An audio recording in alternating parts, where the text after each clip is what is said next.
सूर्य की पुत्री है, जमराज की बहन है और हमारा नाम है कालिंदी। क्या कर रही हो? उन्होंने कहा हम भजन कर रहे हैं। किसके लिए? बोले कृष्ण के लिए। कारण? बोले हम उनको पति बनाना चाहते हैं। अर्जुन बोले कले तो काय को परेशान हो रही, वे सामने खड़े हैं। इनका नाम क्या है? कालिंदी। और ये कालिंदी कौन है? सूरज की पुत्री है, यही जमराजी है। सूर्य के दो पुत्र हैं, एक पुत्र और एक पुत्री। एक तो कौन है? जमराज, सूर्य के बेटा ही है जमराज। और पुत्री कौन है? जमराजी। और ये दो कौन है? भाई बहन। तो अगर कोनो समस्या आ जाए, कोनो भी पाप हो जाए, कैसे भी दोष हो जाए, और ये काटक में डूब जाती है, जिसे अपन कहते हैं जमदुतिया। और जमदुतिया के जना अगर कोई भाई बहन जमुना जी में स्नान करने पहुंच जाए, उसे जमराज कुछ नहीं कर पाते। ये जमुना जी का प्रताप है, जाना पड़ता है बहन भाई को। सुखदेव जी महाराज ने ये कथा भी सुनाई, कालिंदी का विवाह वर्णन किया। चौथा विवाह हुआ। फिर इसके बाद बिंद अरविंद, ये दो भाई थे, उनकी परम लाडली बहन जिनका नाम था मित्रवृंदा, उनका विवाह हुआ। एक राजा थे नागनिजित, उनके जो बिटिया थी नागनिजिती, उनको बड़ा कठोर नियम हतो। उनके कहते 7 वेद, बड़े घनघोर कठिन। और राजा का नियम था जो 7 वेद इकट्ठे नाचते भोमजिया की शादी करें। भगवान कृष्ण वहां पहुंचे, 7 रूप धारण करके उन 7 बहनों को नाथा और नागनिजिती का विवाह हुआ। ऐसे उनका विवाह हुआ। राजा जी देवी की पुत्री, उनका नाम था भद्रा। एक विवाह भद्रा के साथ हुआ, ये 7वां विवाह है। मध्य देश की राजा की बिटिया का नाम था लक्ष्मणा। 8वां विवाह भगवान कृष्ण का लक्ष्मणा के साथ हुआ। ये 8 रानियां थी। कौन कौन? पहली की कथा आपने कल सुनी, रुक्मणी। आज अभी सुनी जाम्बती।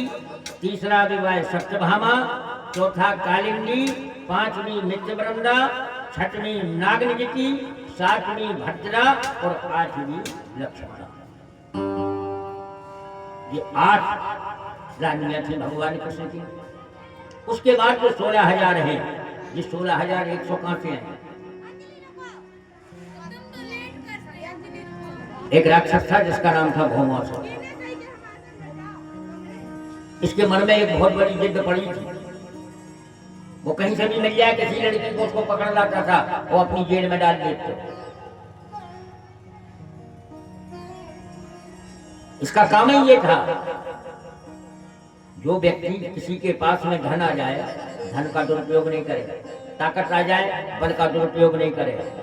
इसके पास बल था, ताकतवर था, ये ताकत के बल से जी चाहे से लड़ बैठा तो जी चाहे की लड़की छुड़ा ले, ये काम करता। 16,100 कन्याएं इसने अपनी जेल घर में डाल दी। भगवान के पास सूचना पहुंची, कन्हैया जी के पास खबर गई। भगवान पहुंचे, भौमासुर से युद्ध किया। भौमासुर से युद्ध किया, उसे परास्त किया, उसका वध किया, समाप्त किया।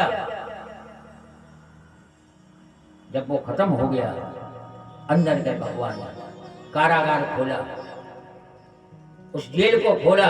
उस जेल में से 16,100 बिटियां बाहर निकली।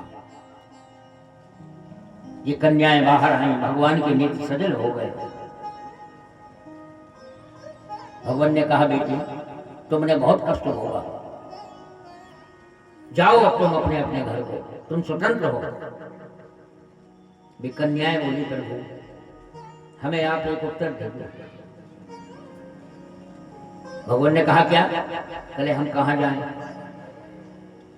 हम जेल में बंद थे, हम बदनाम हो गए, अब हम कहां पे चले जाएं? हम अपने घर मायके की तरफ, जहां हमारे माता पिता हैं, वहां जाते हैं तो सब कोई उंगली उठाएगा कि ये लड़कियां वहां रही। हम बदनाम हो गए, आपने हमें जेल से काय को निकालो, हम तो नहीं मर जाते। या तो आप स्वीकार करो और नहीं तो हमको मार दो।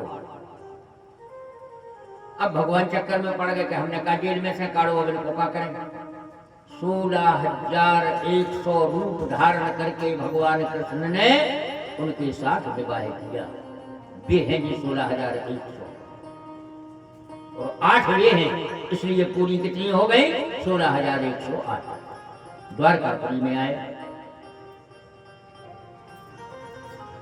बड़े विधि विधान से इनका कार्य चला। संसार की जितनी प्रकृति है उसको संभालने वाले परमात्मा है। परमात्मा प्रकृति के बस में नहीं है, प्रकृति उनके बस में है। कृष्ण के परिवार में बड़ा प्रेम था। भगवान कृष्ण की उम्र कितनी हो गई? 20 साल। 20 वर्ष के हो गए, रुक्मणी जी के पुत्र हो गए। रुक्मणी के चेहरे पर भगवान कृष्ण ने कभी क्रोध नहीं देखा।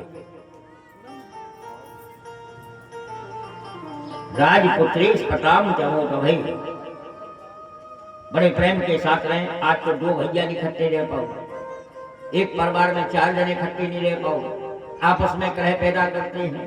और भगवान कृष्ण का इतना बड़ा परिवार है, प्रेम के साथ रहे, किसी में कोई झंझट नहीं, किसी में कोई लड़ाई नहीं। और जहां पे सुमति होती है, सुमति अच्छी मति हो, वो घर स्वर्ग जैसा होता है। जहां कुमति हो, कलह पैदा होती है, घर बर्बाद होता है। इसलिए परमात्मा का चिंतन करो और केवल भगवान के नाम का जाप करो। हे भगवान, हमारे परिवार में सुमति रहे, उन्हीं का ध्यान करो। मां मई धर्माम जाने मत परायणः, तारा है सा